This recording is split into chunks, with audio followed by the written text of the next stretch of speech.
তোমার ছায়া তোমাকে ছেড়ে যাইতে পারে, বাট তোমার পরিশ্রম তোমাকে কখনো ছেড়ে যাবে না। আল্লাহ আমাকে এই জিনিসটা দেয় নাই, তার মানে আমাকে আরো বেটার কিছু দিবে। আমি আমার পরিশ্রমটা থামাবো না। এই জিনিসটা ডিসাইড করার দায়িত্ব তোমার। তোমার টাইমটা তুমি কোথায় দিবা? তুমি ফেসবুকে টাইম দিয়ে ফেসবুক সেলিব্রিটি হবা, নাকি তুমি পড়াশোনায় টাইম দিয়ে একটা ভালো রেজাল্ট করবা? আমার কথা বলতেই কষ্ট হচ্ছে। আমি সেই গলা নিয়ে তোমাদের 6 ঘন্টা ক্লাস নিয়েছি।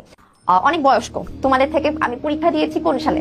17 সালে এইচএসসি পরীক্ষা দিয়েছি, আর তোমরা 24-এ হচ্ছে এইচএসসি পরীক্ষা দিবা। আমি যখন তোমাদের সময় ছিলাম তখন কিন্তু অনেকে আমাকে বলে যে আপু আপনি অনেক ব্রিলিয়ান্ট, আপনি অনেক কিছু পারেন, অনেক কিছু করেন, কিন্তু আমি কখনোই হচ্ছে ব্রিলিয়ান্ট শব্দটাতে বিশ্বাসী না। কারণ ব্রিলিয়ান্ট আসলে কেউ জন্মের পর থেকে ব্রিলিয়ান্ট হয় না। তুমি একটা বাচ্চা মায়ের পেট থেকে যখন জন্ম নেয়, তাকে তুমি জিজ্ঞেস করো দেখে এবিসিডি বলো, তুমি সরিয়া সরিয়া বলো, সে বলতে পারবে না। কোন বাচ্চাটা বলতে পারবে যে এই বাচ্চাটাকে তার বাবা মা শিখিয়েছে, সে কষ্ট করে শিখেছে? তো কেউই আসলে মায়ের পেট থেকে ব্রিলিয়ান্ট হয় না। যে যত মেধাবী হোক না কেন, সবাই কিন্তু একটা টাইমে স্ট্রাগল করে শিখেছে।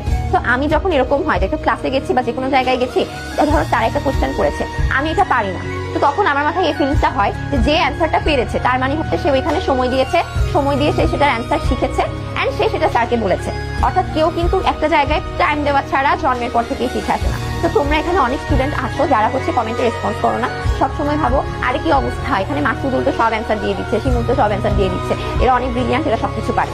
ওরা আসলে সবকিছু পারে না, ওরা অনেক ব্রিলিয়ান্ট না। মেইন কাহিনী হচ্ছে এরা একটা জিনিস পড়ছে, তোমরা সেখানে পড়ছো না। ওরা যে টাইমটা পড়াশোনায় দিচ্ছে, তোমরা সেই টাইমটা ফোন টিপাতে দিচ্ছ, ফেসবুকিং এ দিচ্ছ।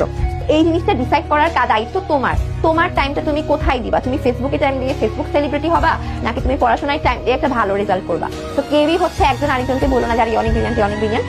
ব্রিলিয়ান্ট মানে একটা ডায়লগ আছে কিন্তু, যে আমি কখনো মেধায় বিশ্বাস করি না, আমি পরিশ্রমে বিশ্বাস করি। সেম টু সেম আজ ভাইয়া, আমিও হচ্ছে মেধার চেয়ে পরিশ্রমে বিশ্বাস করি, এবং পরিশ্রম প্লাস সৃষ্টিকর্তার ইচ্ছা। আমি তোমাদেরকে একটা সুন্দর ম্যাথ শেখাই, ঠিক আছে? ম্যাথ শেখাই, তোমরা আমাকে বলো ধরো পরিশ্রম ইনটু আল্লাহর ইচ্ছা। তুমি একটা কাজের জন্য একদম নিজের 100% দিয়ে ফেলেছো, ঠিক আছে?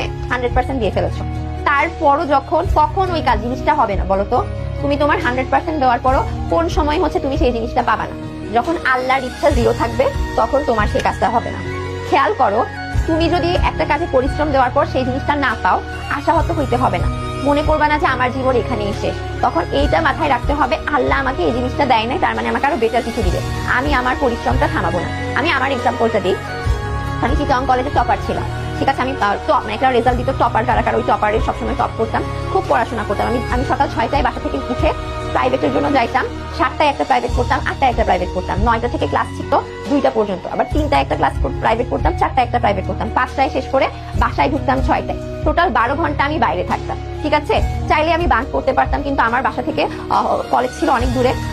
আমি সিএনজি নিয়ে যাইতাম যাতে আমি টায়ার্ড না হই। আমার মা প্রতিদিন আমাকে 500 টাকা দিত, আমি সেই 500 টাকা যে আমার কাছে রাখতাম, আমার কাছে মনে হতো এটা আমার দায়িত্ব, আমি ঠিকঠাক মতো পড়াশোনা করি। আমি অনেক পড়াশোনা করার পরও আমার এইচএসসি তে গোল্ডেন আসেনি, আমার বাংলায় মিস গেছে, ইংলিশে মিস গেছে।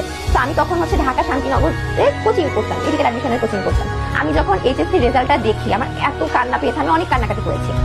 তারপর মনে হলো থাক, কান্নাকাটি করে কি হবে, আমি হচ্ছে কোচিং এ যাই। কোচিং এ পরীক্ষা দিতে গেছি, আমি সবসময় কোচিং এর পরীক্ষায় ফার্স্ট হইতাম। তো যারা আমার আশেপাশে অনেকে ছিল, আমি সেই দিন বুঝছি যে অনেকে আমাকে দেখতে পারে না। তারা জিজ্ঞেস করেছে যে সাবরিনা তোমার রেজাল্ট কি আসছে? আমি বললাম যে আমার তো বাংলা ইংলিশে প্লাস আসেনি। পরে আমি দেখলাম ওরা এটা নিয়ে খুব মজা পাচ্ছে, আর তো বাংলা ইংলিশে প্লাস আসেনি। তো আমার অনেক মন খারাপ হইলো, আমার তো এদের সাথে কোনো কম্পিটিশন নাই, এরা কেন আমার রেজাল্ট নিয়ে হাসাহাসি করছে? পরে আমার ভাই আমাকে বললো যে বলে না যে শোককে শক্তিতে রূপান্তর করো, আমিও হচ্ছে এরকম শোককে শক্তিতে রূপান্তর করে আমি একদম খুব হার্ডলি পড়াশোনা করি, অনেক বেশি পড়াশোনা করে ফেলেছি। আমি তখন বলতাম যে আমার এইচএসসি রেজাল্ট খারাপ হয়েছে, কিন্তু আমি প্রুভ করে দেখাবো আমি ভালো স্টুডেন্ট। একটা এইচএসসি রেজাল্ট আমার লাইফকে ডিফাইন করতে পারে না। এত পড়লাম, আমি হচ্ছে ডিএমসিতে 32 হয়ে গেছি। চিন্তা করো, আমি যদি ওই সময় গোল্ডেন পাইতাম, আমার মধ্যে কিন্তু এই ধরনের একটা তেজ আসতো না যে আমাকে এটা প্রুভ করে দেখাইতেই হবে আমি কি জিনিস। আমার মধ্যে এটা আসতো না। আল্লাহ আমাকে এই ধাক্কাটা দিয়ে জাস্ট এইটা শিখিয়েছে, Sabrina try your best, 100% try করো। তো কেউ যদি খুব ভালো প্রিপারেশন নিও, এইচএসসিতে ভালো রেজাল্ট না করো, আশাহত হবে না। তোমার ছায়া তোমাকে ছেড়ে যাইতে পারে, বাট তোমার পরিশ্রম তোমাকে কখনো ছেড়ে যাবে না। পরিশ্রম কোনো না কোনো সময় তোমাকে বিকশিত হতে হেল্প করে। নলেজ তোমার পুরো লাইফে তোমাকে হেল্প করে। তো কেউ কিন্তু এসব নিয়ে টেনশন করবে না। একজন বলছে আপু আপনার গলা যে ভেঙে গিয়েছে, এই যে চিন্তা করো আমার কত ইচ্ছা শক্তি, আমার কথা বলতেই কষ্ট হচ্ছে, আমি সেই গলা নিয়ে তোমাদের 6 ঘন্টা ক্লাস নিয়েছি। আমার গলা শুনে মেবি প্রথমে তোমরা অনেকেই বলছিলা যে আপু সাউন্ড প্রবলেম ঝির সাউন্ড হচ্ছে, বাট আমি এই গলা নিয়ে তোমাদের 6 ঘন্টা ক্লাস নিয়েছি। তাহলে চিন্তা করো ইচ্ছা শক্তি কত পাওয়ার। তাহলে দেখো তোমাদের টাস্ক হচ্ছে পরিশ্রম করবা 100%, পাশাপাশি প্রেয়ার করবা যে আল্লাহ দেখো আমি অনেক পরিশ্রম করছি, আমি তোমার একদম একটা নিম্ন শ্রেণীর একজন বান্দা, তুমি না চাইলে আমি কখনোই এই জিনিসটা করতে পারবো না। আমি এটা বলতাম যে আল্লাহ আমি অনেক গাধা, আমি অনেক নিম্ন শ্রেণীর একজন মানুষ, তুমি যদি হেল্প না করো কখনোই পসিবল না। আল্লাহর কাছ থেকে চাইতাম, আল্লাহ দিয়েছে। ইভেন সব থেকে বড় ব্যাপার হচ্ছে আমার কিন্তু গোল্ডেন ছিল না, গোল্ডেন না থাকার পরও আমি হচ্ছে বৃত্তি পেয়েছি। আমি আল্লাহর রহমতে হচ্ছে পিএসসি, জিএসসি, এসএসসি, এইচএসসি সবসময় বৃত্তি পেয়েছি। তো তোমরা ভালো মানুষ হও, ভালোভাবে পড়াশোনা করো, ইনশাল্লাহ দেখবা আমি তোমাদের দিচ্ছি, বুঝছো? অনেকক্ষণ বকবক করে ফেলেছি, অনেকক্ষণ। মেডিকেলে এনজয় করার মোটিভেশন কিছু না। আমি তোমাদেরকে জাস্ট এইটা বলি, তোমরা যারা মেডিকেল টার্গেট করে রেখেছো তোমাদেরকে কচ্ছপ হইতে হবে, অনেক পড়াশোনা করতে হবে। জাস্ট মাথায় দিন থেকে শান্তি এটাই আসবে, আমি মানুষের সেবা করি, মানুষের জন্য পড়াশোনা করি, এটাই শান্তি। সবাই আমাকে একটু বলে ফেলো আপু মেডিকেলের গ্রেড পয়েন্ট কত? এটার প্রশ্নটার মানে বুঝি নাই। মেডিকেলের গ্রেড পয়েন্টের কথাটা বুঝতে পারিনি। আমার প্রফ পরীক্ষা হয়, আমি ফার্স্ট প্রফে পেয়েছি 78%, সেকেন্ড প্রফে পেয়েছি 79%, থার্ড প্রফে পেয়েছি 77%, ফাইনাল প্রফে পেয়েছি 77%। এগুলো হচ্ছে আমার মেডিকেলের নাম্বার। যদিও আগে আমি ভালো স্টুডেন্ট ছিলাম, এখন গাধা স্টুডেন্ট হয়ে গেছি। আমি হচ্ছে স্টুডেন্ট পড়াই, সোশ্যাল ওয়ার্ক করি, বিভিন্ন জায়গায় লেখালেখি করি, অনেক কিছু মেনটেন করা, এরপর ক্লাসের মনিটর, সবকিছু মেনটেন করার পর আমার এই মার্কসটা আসছে। মেডিকেলে ঢুকতে কত লাগে? এবার টাক মার্ক ছিল 67। সবাই বলে ফেলো তো ক্লাস কেমন লেগেছে? ক্লাস কেমন লেগেছে আপু একটু জানিয়ে দাও। ক্লাস যদি ভালো লাগে ভালো মতো পড়াশোনা করো, সবাই ভালো থাকবা, সুস্থ থাকবা, অনেক বেশি পড়াশোনা করবা, ঠিক আছে? আর কার কোনো কনফিউশন তোমাদের কাছে হোমওয়ার্ক গুলো দিয়েছে ওগুলো কিন্তু আমাকে সাবমিট করবা। সবাই ভালো থাকো, সুস্থ থাকো, আল্লাহ হাফেজ।